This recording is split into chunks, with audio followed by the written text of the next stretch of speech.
Guys, अक्सर हिंदी फिल्मों में आपने कोर्ट के सीन में कटघरे में खड़े इंसान को गीता या कुरान पे हाथ रख के कसम खाते देखा होगा। यह सीन बड़ा ही कॉमन है जो फिल्मों में दिखाया जाता है, लेकिन असल जिंदगी में ऐसा कुछ नहीं होता। इनफैक्ट ऐसी चीजें अंग्रेजों के जमाने में हुआ करती थी, लेकिन आजकल ये सब चीजें बंद हो गई हैं। लेकिन सवाल यह है कि अंग्रेजों के जमाने में ऐसा क्यों किया जाता था। उसके पीछे का रीजन यह है कि जब अंग्रेज इंडिया में आए थे तो उन्होंने ये देखा कि यहाँ के लोग अपने कल्चर को लेकर बहुत भावुक है। इसीलिए जब कटघरे में कोई खड़ा होता था तो उसे गीता या कुरान पे हाथ रखकर कसम खाने को कहा जाता था। अंग्रेज ये मानते थे कि इस पे हाथ रखकर कम से कम यहाँ के लोग झूठ नहीं बोलेंगे। लेकिन आज के जमाने में खैर रहने दीजिए।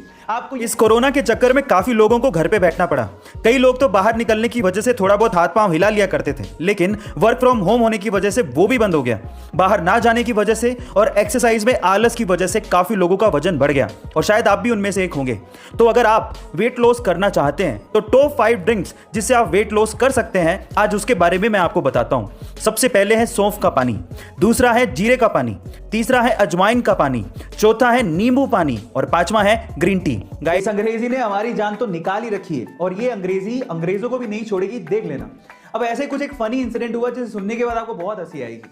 अब आपको भी पता है कि अमेज़न पे सब कुछ बिकता है, तो अमेज़न पे गोबर के उपले भी बिक रहे थे, जिसको उन्होंने अंग्रेजी में मेंशन कर रखा था। अंग्रेजी में गोबर के उपलों को होली काउ डंग केक लिखा हुआ था। इसका मतलब लास्ट में था केक। अब किसी ने उसे केक समझ के मंगवा लिया और उसके बाद बकायदा प्रोडक्ट के नीचे रिव्यू भी लिखा, जिस रिव्यू को सुनने के बाद आपको बड़ी हंसी आएगी। उस बंदे ने लिखा कि इस केक को मैंने मंगवाया और चखने के बाद ये टेस्ट में बहुत ही ज्यादा गंदा था और इसे खाने के बाद मुझे लूज मोशन हो गया। इसके अलावा भी बहुत कुछ लिखा हुआ था जिसे आप प्रोडक्ट साइट पे जाके रिव्यू में पढ़ सकते हो। गाइस, क्या आप लोग स्क्रीन पे दिख रही इस कार कंपनी का नाम पढ़ सकते हैं? आप में से अधिकतर लोग इसे BMW ही पढ़ेंगे। इनफैक्ट एक सर्वे के अनुसार 95% तक लोग इसे BMW ही पढ़ते हैं, लेकिन एक्चुअली इसे BMW नहीं पढ़ा जाता। इसका सही उच्चारण है BMW। अब ये कैसे हुआ मैं आपको बताता हूं। एक्चुअली ये कार एक 3 लेटर वर्ड से बनी है और इंग्लिश में अक्सर इसे BMW पढ़ दिया जाता है, लेकिन मैं आपकी जानकारी के लिए आपको बता दूं कि ये कार कंपनी जर्मन है और जर्मन ब्रांड के लिए इंग्लिश वैलिड नहीं है और जर्मन लैंग्वेज में इसे BMW नहीं बल्कि BMW पढ़ा जाता है। गाइस, जब 1999 में उनके पति कारगिल युद्ध पे थे तो डॉक्टर से रूटीन चेकअप में उन्हें पता लगा कि उनके स्पाइनल में ट्यूमर है।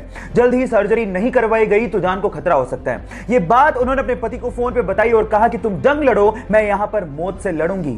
फाइनली सर्जरी के बाद उनकी जान तो बच गई, लेकिन उनके शरीर का निचला हिस्सा पूरी तरह से पैरालाइज हो गया, लेकिन उन्होंने हिम्मत नहीं हारी।